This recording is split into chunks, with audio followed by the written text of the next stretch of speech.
Hi! Hello sa mga followers ko dito sa TikTok.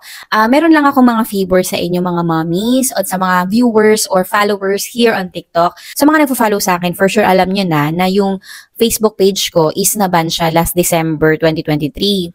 Then, trinay ko siya talagang i-retrieve. Naghanap ako ng pwedeng mag-retrieve doon. And siguro yung nagre-retrieve ng account ko, ng Facebook page ko, sumuko na rin. Talagang naghihirapan na siyang i-retrieve yun sa Facebook. So, ako parang nawawalan na rin ako ng pag-asa. Ito po kasi yung Facebook page ko. Yan, naban siya. Unpublished na yung status niya. Hindi ako makapag-post. Hindi ko rin mapalitan yung name. Parang from January, nag-start talaga kami i-retrieve yung account until this month, nahihirapan talaga kaming i-retrieve yun sa Facebook. Parang paulit-ulit lang kami ng appeal pero walang nangyayari. Kaya gumawa ako ng backup account or yung second account ko nga sa Facebook page, eto siya.